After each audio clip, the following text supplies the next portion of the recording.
Hola, en esta sesión voy a comentar uno de los poemas más famosos de literatura religiosa, de literatura mística, de poesía mística española del Renacimiento, de la segunda mitad del siglo XVI, que es cuando se da este tipo de poesía en España. Anteriormente os he hablado de Santa Teresa de Jesús y aquí vamos a ver el poema más famoso de San Juan de la Cruz, que es conocido con el nombre popular de Noche Oscura del Alma. Sin embargo, el título es mucho más largo y es este que tenemos aquí. ¿De acuerdo? Entonces todo esto yo lo tenía aquí dicho en este otro documento que tengo que dice así este título: Canciones del alma que se goza de haber llegado al alto estado de la perfección, que es la unión con Dios por el camino de la negación espiritual. Entonces, con este título tan largo tenemos que preguntarnos un poco la razón del por qué, ¿no? Entonces, yo voy a decir dos cosas. Una de ellas, la primera, es que era una convención de la época poner títulos largos. Era algo propio del siglo de oro, donde poetas anteriores y posteriores a veces ponían un título demasiado explicativo, demasiado expositivo de lo que va a tratar el poema para predisponer así al lector. Y también voy a comentar esta otra razón, que es la que decía mi profesor Juan Victorio en la universidad. Que cuando el título es muy largo suele ser algo forzado, suele ser algo postizo y que quiere condicionar al lector. Quiere condicionar al lector por un cierto camino, por una cierta forma de lectura, para pues que lo lea de esa manera y lo comprenda de esa manera, para intentar evitar la interpretación propia del propio lector, para que el lector no lea por sí mismo, sino con lo que se le dice que lea, con lo que se le dice que entienda, ¿de acuerdo? Entonces esto es algo muy propio de la institución que es la Iglesia que tiene como función adoctrinar a la gente, a los fieles, ¿no? Pues como hombre de Iglesia que es San Juan de la Cruz también, pues pretendía condicionar a los lectores. Quizá incluso le obligaron en cierto modo a poner este título, porque ahora cuando veamos el poema vamos a ver que es un poema puramente o plenamente amoroso y la manera de disimular que hizo un poema amoroso fue ponerle este título. ¿De acuerdo? Este título es una manera que pudo haber tenido San Juan de la Cruz para evadir la censura, para evitar problemas, para evitar confrontación con la Iglesia, que era a última instancia la institución para la cual él trabajaba, ¿no? Entonces, bueno, también estuvo en la cárcel y esas cosas, ¿no? Pero que este poema, por cierto, se dice que se le ocurrió estando preso. Bueno, pues lo mejor es leerlo, ¿no? Porque como decía el poeta Jorge Guillén, la poesía se explica por sí sola, si no, no se explica. Es mejor que dejemos hablar al poema y veamos lo que dice. Cuando lo leamos vamos a ver que el tema es este: encuentro amoroso en secreto.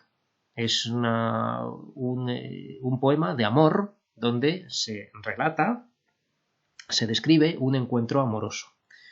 Esto es la lectura primera y última del poema. Lo que pasa es que si queremos forzar un sentido religioso, lo vamos a conseguir haciendo caso al título.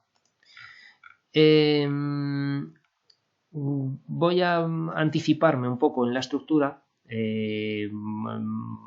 pero esto es algo que podéis ver vosotros al final si queréis ver el vídeo de nuevo o queréis consultar estas diapositivas que ya pondré en el aula virtual. Cuando tengamos delante el poema, vemos que está hecho en estrofas que son el mismo tipo de estrofa que usaba Fray Luis de León, es decir, liras, ¿no? Entonces el poema va a constar de 1, 2, 3, 4, 5, 6, 7, 8 liras, 8 estrofas cuya forma estrófica es la lira, ¿no? Estas 8 estrofas van a relatar este encuentro amoroso en secreto. Entonces, la estructura, según os tengo puesto aquí, de la 1 a la 4 son los antecedentes que están llenas de descripciones de cómo se va a llevar a cabo el encuentro, pero todavía no es el encuentro. Entonces, estas 4 primeras, 1, 2, 3 y 4, va a ser esta manera de fugarse esta mujer de su casa, ¿no? Y dirigirse hacia el encuentro con su amado. Estas 4 primeras estrofas. Esta sería la primera parte del poema, que sería antecedentes o preparación del encuentro amoroso. En la quinta estrofa, solamente ella, va a ser el punto culminante, que va a ser el encuentro amoroso. El encuentro amoroso sería esta, que está con signos de exclamación. Esta estrofa sería el encuentro amoroso. La segunda parte del poema señalada como momento álgido, ¿no? Como el clímax del poema y también del encuentro amoroso. Y luego las últimas 3 estrofas es un descenso del tono que también comprende descripciones y narraciones de lo que sucede, lo que viene después del encuentro amoroso. Después del encuentro pues va a haber una serie de caricias, de abandono, digamos, de dejarse llevar por el ya vivido clímax, ¿no? Por este descanso tras el encuentro amoroso. Estas 3 últimas estrofas, de las 8 de las que consta el poema. Entonces, en síntesis, tenemos una salida, la experiencia y después de esa experiencia. Son las 3 partes del poema en esta estructura, ¿no? Esto sería la estructura interna. Las estrofas son liras, como os venía diciendo. El esquema métrico de la lira ya sabemos que es 7A, 11B, 7A, 7B, 11B, con rima consonante. Es decir, es una combinación que viene de Italia de heptasílabos y endecasílabos.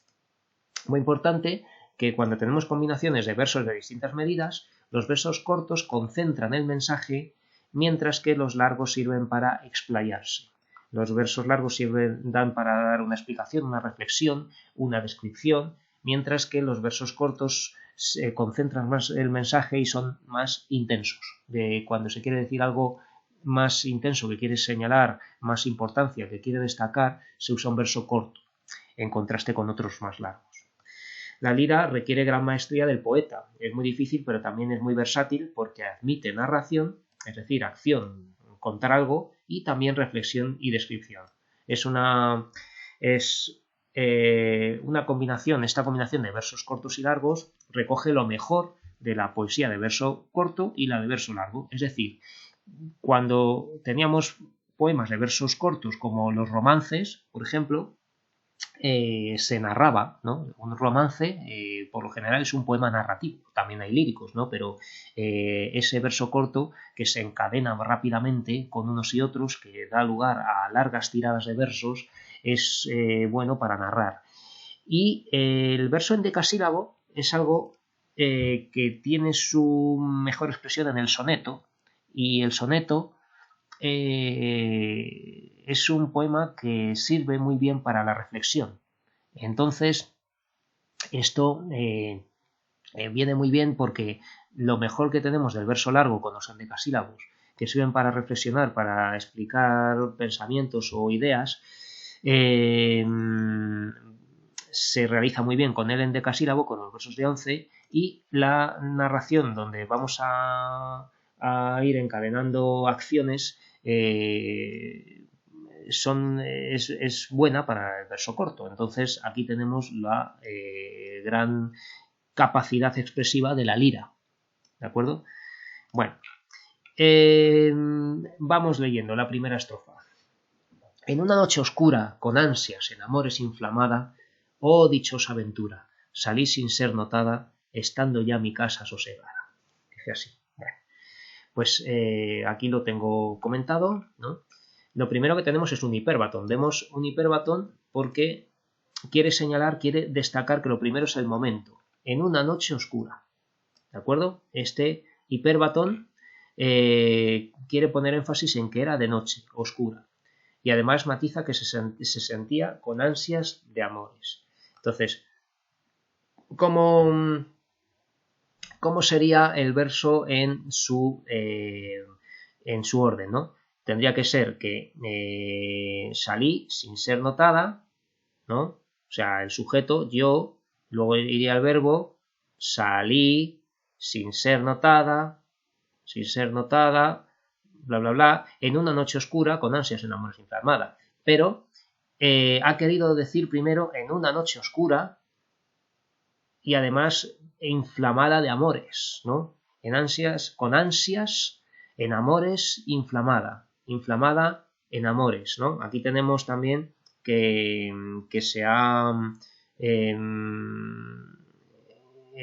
adelantado en amores respecto a inflamada, ¿no? Podría haber dicho inflamada en amores, no, pero dice en amores inflamada, ¿de acuerdo? Por eso la importancia del hiperbatón, ¿de acuerdo? El hiperbatón es un desorden de la oración con una intención, con un motivo que es destacar, poner delante las palabras que más importancia tienen para el poeta. Entonces, esta exclamación también, oh dichosa aventura, ¿no? También es importante porque la va a repetir a lo largo del poema, esta especie de expresión, de júbilo, ¿no? Oh dichosa aventura, oh bendita suerte, ¿no? Esto viene a decir como, oh buena suerte, o bendita, oh buena suerte, vamos a dejarlo bendito para luego. Oh buena suerte, ¿no? Oh dichosa aventura, salí sin ser notada, estando ya mi casa sosegada. Claro, ha tenido suerte de salir sin ser notada, ¿de acuerdo? Por lo tanto, es que debía haber algo de vigilancia, debía ser la casa de alguien, ¿no? Entonces esto, salí sin ser notada, esta fuga, ¿no? Fuga burlando la vigilancia.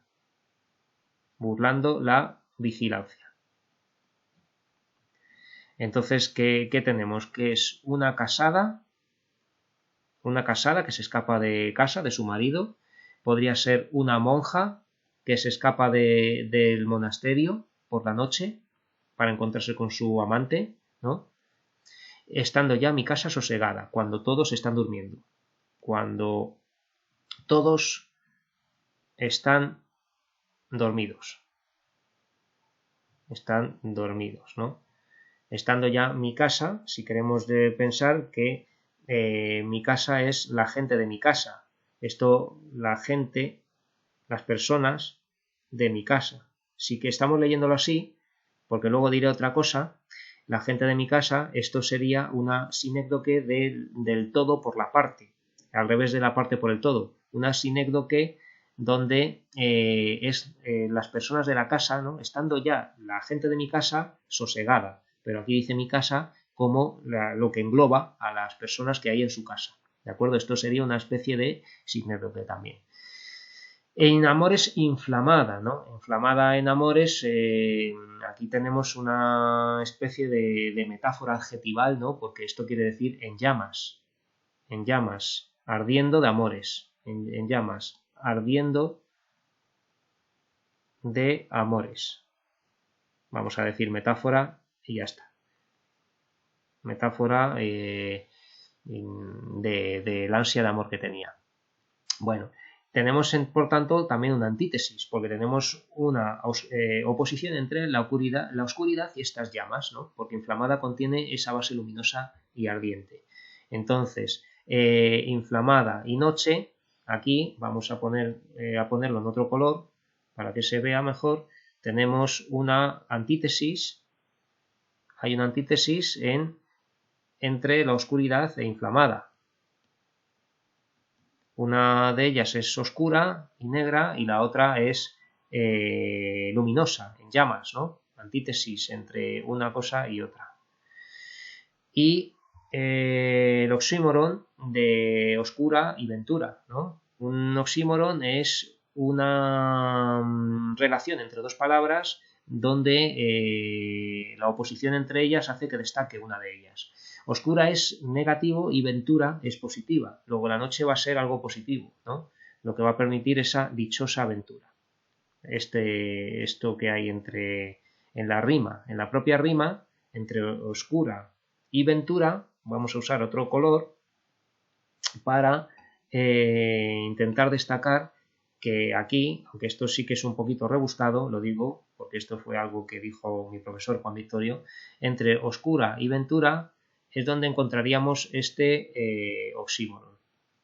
Este oxímoron donde la explicación está aquí, ¿no?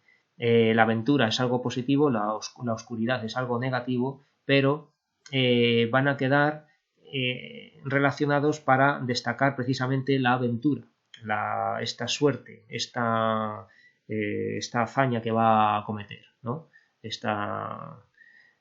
Con eso de la relación con oscura. Es decir, que salió con alevosía, sabiendo que se estaba escapando, sin ser notada, cuando todos dormían en casa. Todo esto sale de la primera estrofa. Vamos a la segunda estrofa.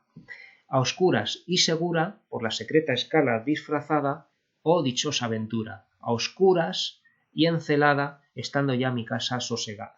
Fijaos cómo repite a oscuras, ¿de acuerdo? Estando ya mi casa sosegada. A oscuras y segura insiste en la nocturnidad y alevosía. En la nocturnidad y alevosía, donde no se mueve la gente, sino los que van a hacer alguna cosa de la cual no quieren que se entere nadie, ¿no? Que insiste en la nocturnidad y alevosía, que en el siguiente verso remarca con lo bien ejecutado del plan, disfrazada por la secreta escala, ¿no?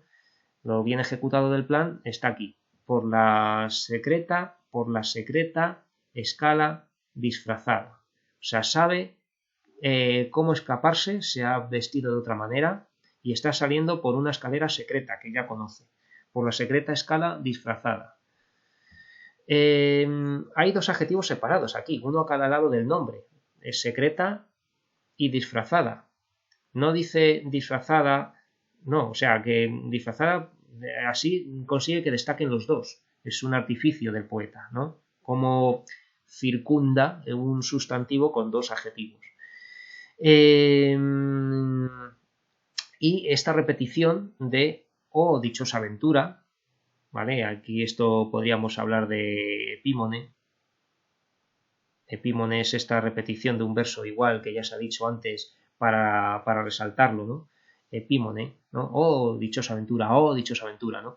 Como un estribillo, igual que el último verso, estando ya mi casa sosegada, otra epímone también, ¿vale?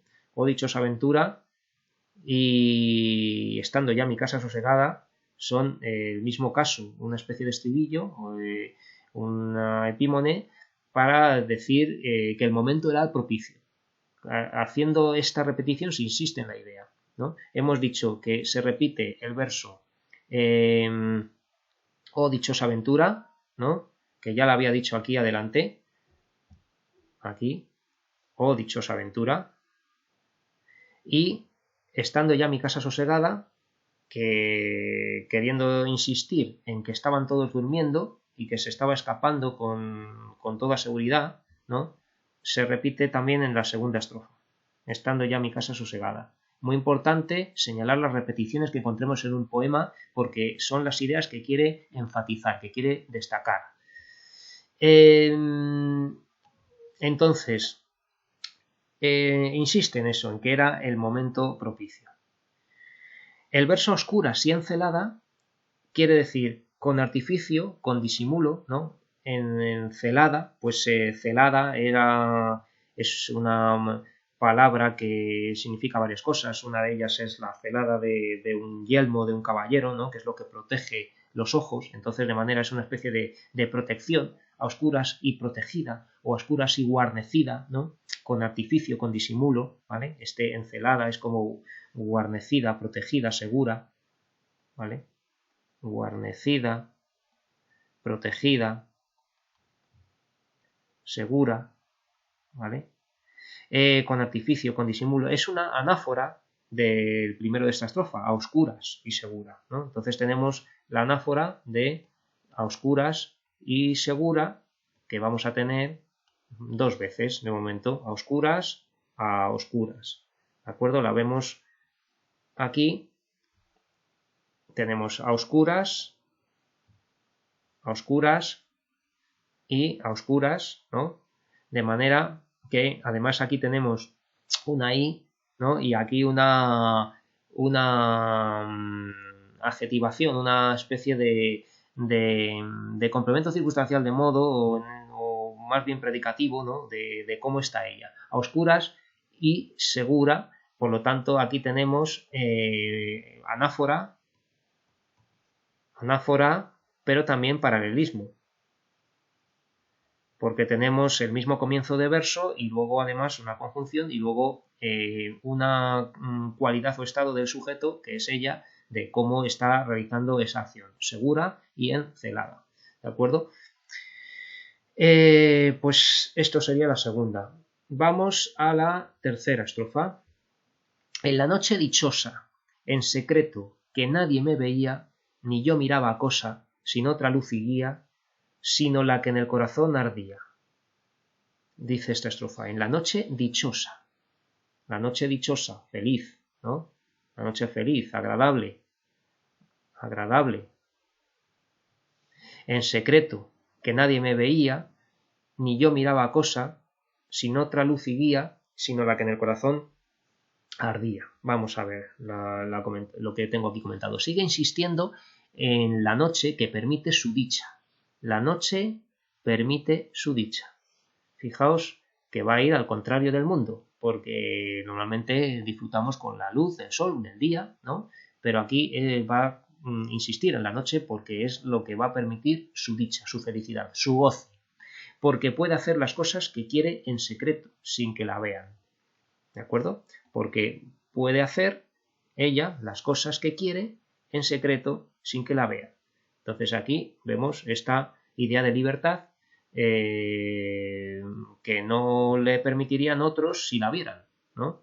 Si está siendo libre en la noche, está siendo libre en la noche, evitando a los demás, porque que nadie me veía, ni yo miraba cosa, sin otra luz y guía, sino la que en el corazón ardía. Vamos a ver qué es esto. Bueno, aquí vamos a ver una antítesis entre noche y luz. ¿De acuerdo? Aquí tenemos, vamos a ponerlo en otro color. Tenemos noche y luz, antítesis.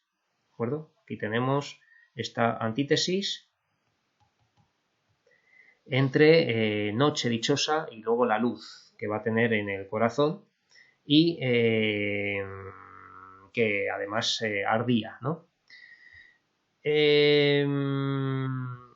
La luz, hay este contraste entre luz y oscuridad, donde la luz, la llama de su corazón, de sus ansias amorosas, es la que a ella le sirve para guiarse. No hay luz para guiarse, pero le basta con esa luz de su corazón. Entonces aquí podemos ver que esta luz que ardía, ¿no? La que en el corazón ardía, esto es una metáfora verbal, por así decir, metáfora verbal de la ansia amorosa, ¿no? Tenemos también algo hiperbólico, ¿no? Como decir que esta luz ardía en el corazón, ¿no? Esta luz que es esta luz y guía, sino la que en el corazón ardía, esto es todo ello una hipérbole, una exageración. De acuerdo, que alguna otra luz tendría que llevar para no darse un trompazo con las paredes o las escaleras, ¿no? Pero según ella, pues con esta luz le basta. Entonces esto es un poco una exageración, una hipérbole. Y esta metáfora verbal que ya hemos señalado y que además concuerda con esta luz, ¿no? Esta luz que ardía. ¿De acuerdo? Entonces se guiaba con esta luz de su corazón, de que no deja de ser esas llamas de amor que siente en ese momento. Esto va a ser casi un tópico, digamos, en la literatura, ¿no? La de que tener la luz del corazón que nos guía es algo que va a estar también en otros poemas, pero es San Juan de la Cruz uno de los primeros o más importantes que lo van a utilizar. Vamos con la cuarta estrofa. Aquesta me guiaba, más cierto que la luz del mediodía. A donde me esperaba, quien yo bien me sabía, en parte donde nadie parecía. ¿No? En parte donde nadie iba a aparecer, donde no iba a haber nadie. Entonces, aquesta, ¿no? La luz del corazón, se refiere con este pronombre, la luz, la llama, luz, llama de su corazón, la guiaba más cierto que la luz del mediodía. Entonces esto es una hipérbole, una exageración tremenda. Hipérbole, ¿no? Más que la luz del sol a mediodía, esto, aquesta la guiaba más que la luz del mediodía, y eso es una hipérbole. ¿Y a dónde la guiaba? Pues a donde la esperaba, ¿no? Tenemos aquí un encabalgamiento muy, muy claro.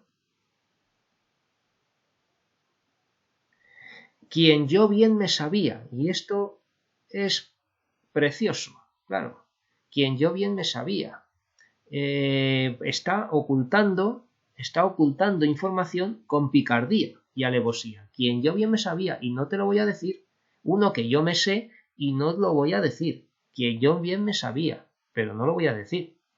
Y esto pues es muy curioso porque no lo dice ni en el poema, oculta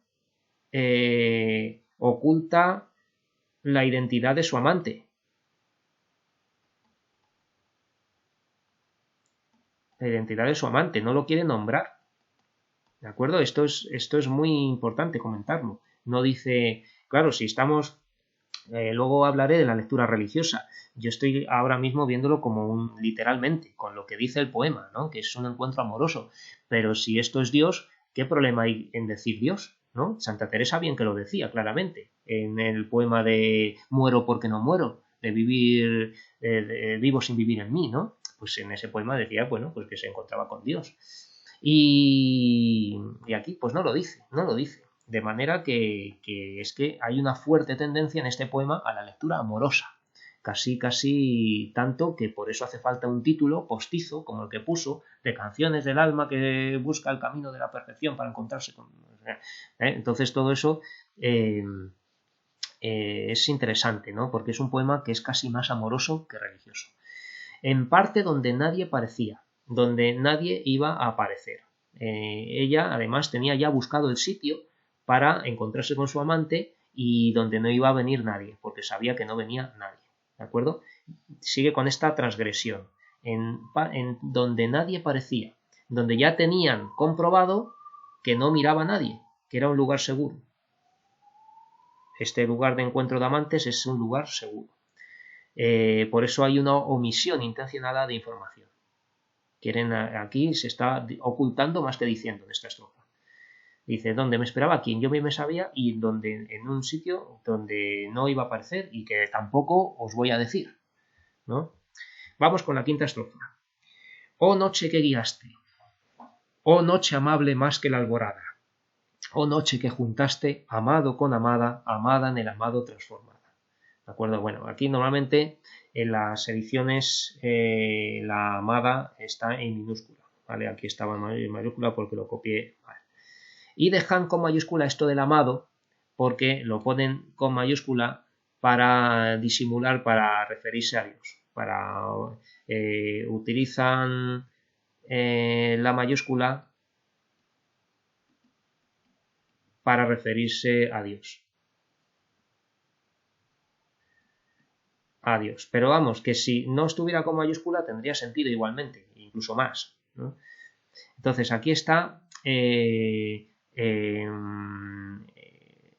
elogiando, alabando a la noche con esta exclamación, ¿no? Esto es una figura retórica también, que integra ya un oxímoron en sí mismo. O noche que guiaste, ¿de acuerdo?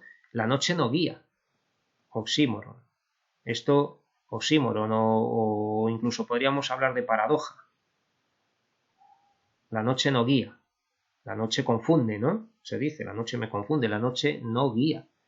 La noche es oscura y no guía, pero claro, oh noche que guiaste, de aquí podemos cambiarle el sentido a la noche y ver que la noche es mejor guía que otros, ¿no? Noche que guiaste, es qué bien que guía la noche.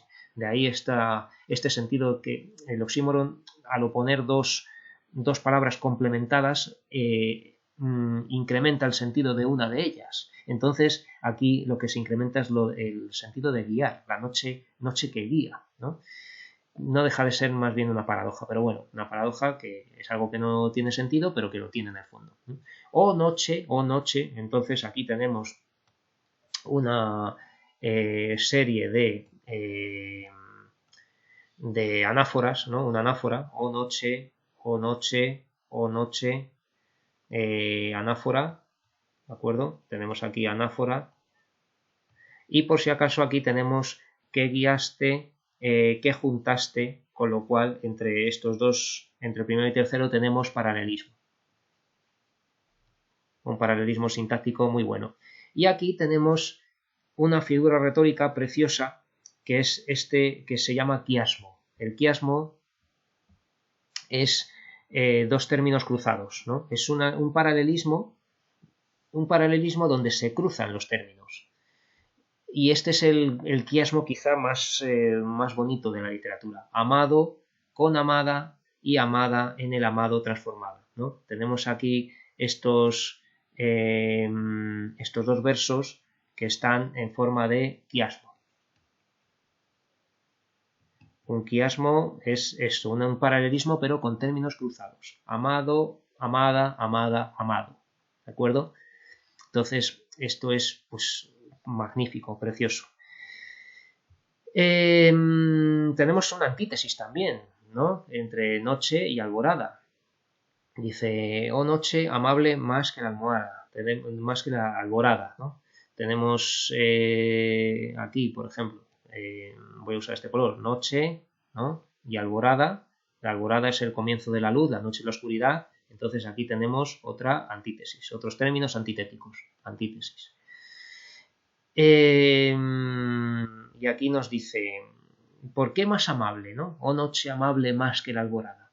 Pues porque el alba, que era un símbolo de la juventud en la literatura popular, remite a esta poesía amorosa popular. Dice, era un momento de encuentro de amantes, la alborada. El alba, el amanecer, era el momento de encuentro de los amantes. ¿Por qué? Porque se refería a la juventud. Y era un tópico, algo propio de la poesía popular, hablar del alba o de la alborada, al alba venid, amigo, al alba venid, ¿no? Que es el encuentro de los amantes en sentido figurado, porque no es que fuera por la mañana, sino que ocurra en la juventud. Entonces aquí está retomando este tópico del alba como encuentro de amantes de la poesía popular tradicional para decir que la noche va a ser todavía mejor que la alborada con esto. O noche amable más que la alborada. O noche más amable, por cierto, esto es un hiperbatón, porque debería decir o noche más amable que la alborada, ¿no? Pero lo dice así porque así resalta más el golpe de voz de este más, ¿no? O noche amable más para eso, porque es la sexta sílaba del endecasílabo, que es la que tiene que llevar el golpe de voz. O noche amable más que la alborada. Bien, pues claro, aquí esto también hay que decir que es una alusión a la poesía popular. Las alboradas, ¿no? Alboradas que son estas poesías de encuentro de amantes por la mañana, ¿vale? Bueno, el encabalgamiento o noche que juntaste, un encabalgamiento maravilloso, ¿no? O noche que juntaste el qué, ¿no? Tenemos o noche que juntaste y aquí tenemos este encabalgamiento tan bueno, o noche que juntaste, ¿no? Y aquí tenemos cómo se rompe la unidad sintáctica de estos dos versos, o noche que juntaste, encabalgamiento, amado con amada y amada en el amado transformada. ¿de acuerdo? O sea, esto crea una expectación que hace llegar el siguiente verso de amado con amada, y muy bien que los separe para individualizar cada uno, para no decir amados, o noche que juntaste a los amados o a los amantes, ¿no? Eso sería más insípido. Queda mucho mejor esto de noche que juntaste amado con amada y amada en el amado transformada. Hace aquí que se individualice a cada uno para que se vea a los dos. Y el quiasmo que ya hemos dicho. Vamos con la sexta estrofa. En mi pecho florido, que entero para él solo se guardaba, allí quedó dormido, y yo le regalaba, y el ventalle de cedros aire daba, ¿no? Aquí tenemos en mi pecho florido, lleno de flores, ¿no? Con esta metáfora, ¿vale? Este adjetivo que es metafórico, una especie de metáfora con flores figuradas, ¿no? Es decir, de muy feliz. En mi pecho, muy feliz. ¿De acuerdo? Que entero para él solo se guardaba, pues que solo se lo dedicaba a él, ella estaba enamorada de él. Allí quedó dormido, ¿no? Allí quedó dormido, y lo pongo entre interrogación, ¿Dios? Si esto es un poema religioso, ¿se queda dormido Dios? Pues como se quede dormido Dios, puede que haya una catástrofe universal, ¿no? Si Dios lleva todo el orden del universo, no sé. Allí quedó dormido y yo le regalaba, y el ventalle de cedros aire daba. Le regalaba es que le daba caricias, le daba caricias, ¿no? Entonces es que esto, aquí, esta poesía mística humaniza tremendamente a Dios como si fuera un amante, como si fuera una persona, ¿no? Bueno, aquí vamos a leerlo. Su pecho está florido, como la primavera, ¿de acuerdo? Esta metáfora con este adjetivo florido, ¿no?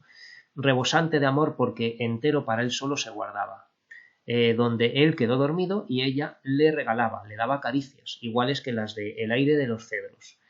Claro, entonces, esto de los cedros es muy interesante, ¿no? Y el ventalle es el abaniqueo, ¿no? Vamos a decirlo así, brisa, un aire suave, esto del ventalle, aire daba, ¿no? El ventalle de cedros, aire daba, que por cierto aquí daba aire, ¿no? Aquí tendríamos otro hiperbatón. Entonces, ¿qué significa todo esto? Pues que este escenario, hay que señalar que este escenario amoroso, como en toda la lírica de tradición popular, es simbólico. Los cedros eran un árbol exótico de Oriente, muy raros en España, ¿no? Como los cedros del Líbano, ¿vale? Los cedros eran raros en España todavía. Luego está diciendo que estaban sintiendo algo como una brisa embriagadora, ¿de acuerdo? Todo esto es algo, escenario simbólico,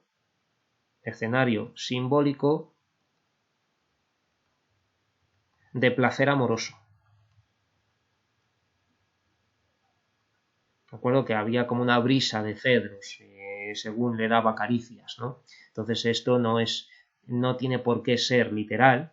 Quizá había algún cedro plantado en alguna zona importante, ¿no? Porque los árboles exóticos siempre se han traído de lejos, pero en este caso puede ser perfectamente un escenario simbólico de placer amoroso.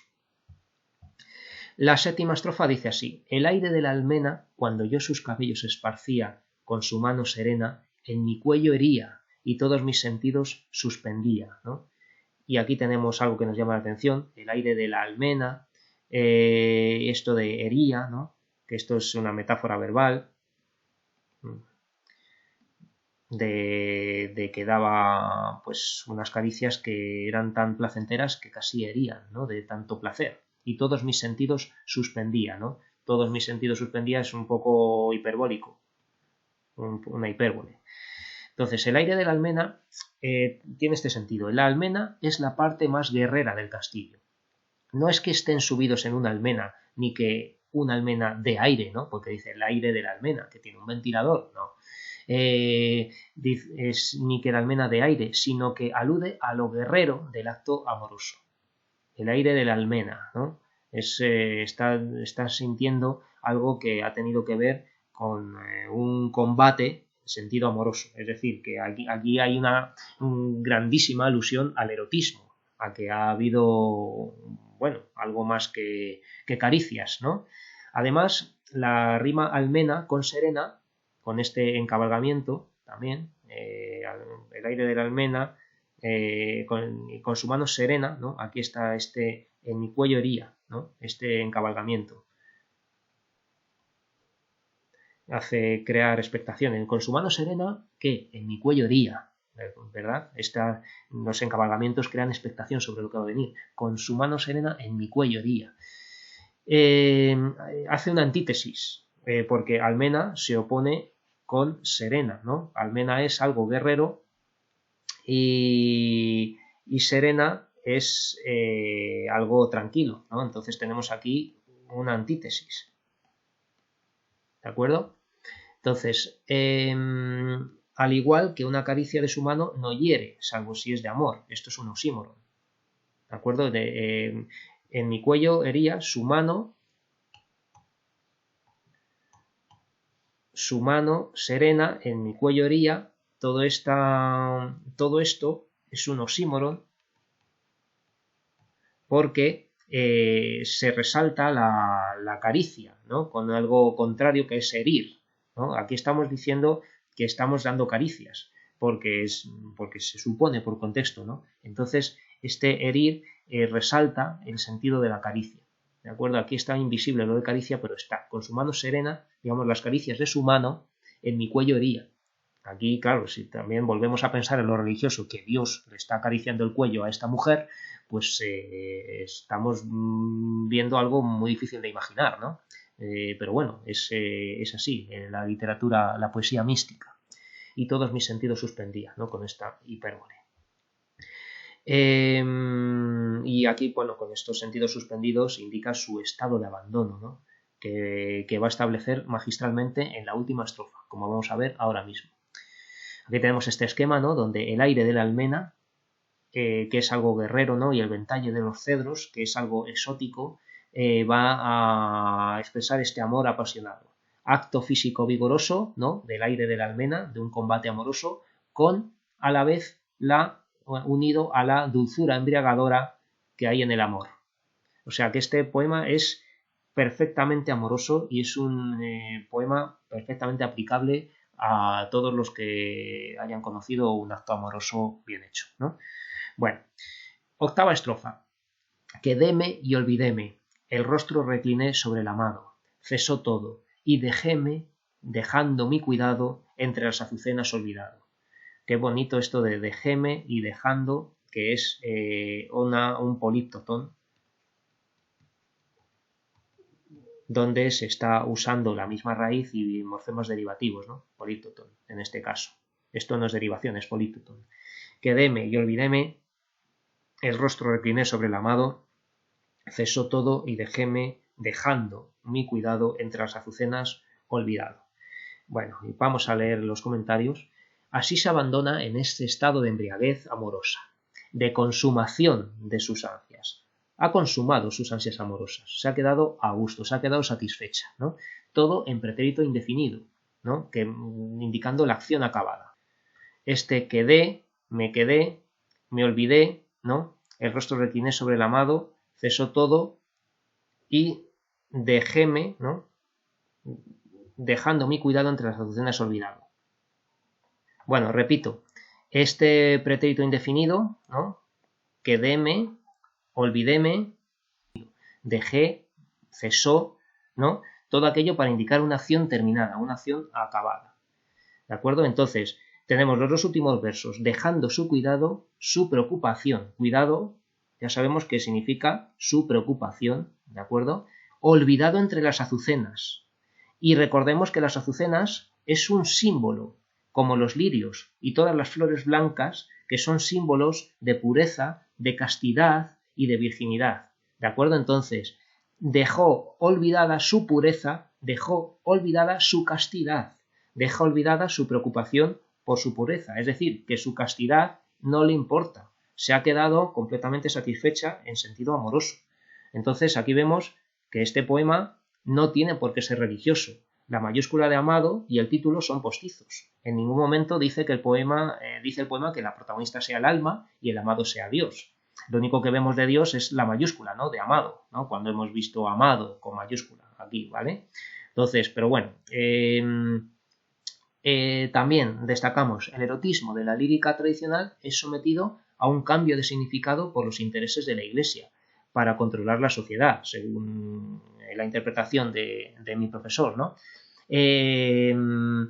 Este erotismo, claro, si lo trasladamos a un sentido religioso, pues vamos a hacer que la gente le reste importancia al erotismo físico y además utilicen ese lenguaje para ser más devotos de Dios, ¿no? Para decir que se han unido a Dios. Y yo aquí digo, esto es mío, que el único elemento de posible carácter religioso es la palabra transformada. Esto de amada en el amado transformada, ¿no? Parece que ha tenido ahí un cambio y estos estados, este cambio de estado y tal, son cosas muy místicas. Amada en el amado transformada. Y claro, también pues siempre hay que decir que la poesía es polisémica, ¿no? Que tiene varios significados y puede interpretarse como a uno más le emocione, ¿no? Si alguien quiere leer esto en sentido religioso, hablando de las tres vías del misticismo, ¿no? La vía purgativa, unitiva, etcétera, pues esto se puede leer así, en clave religiosa. Es un poema que puede leerse en clave religiosa, pero claro, hay tantas alusiones eróticas que no deja de ser un bello poema erótico. Entonces se puede leer de ambas maneras, ¿no? Yo creo que se disfruta más en sentido erótico, pero es muy interesante, muy destacable que haya pasado por poema religioso durante siglos, ¿de acuerdo? Y que simplemente componer un título como este, Canciones del alma que se goza de haber llegado al alto estado de la perfección, pues pase por poema religioso. Entonces esta obra es muy interesante y no dejo de recomendar que la leáis, la estudiéis y que os la aprendáis, casi diría, de memoria, porque es un poema precioso.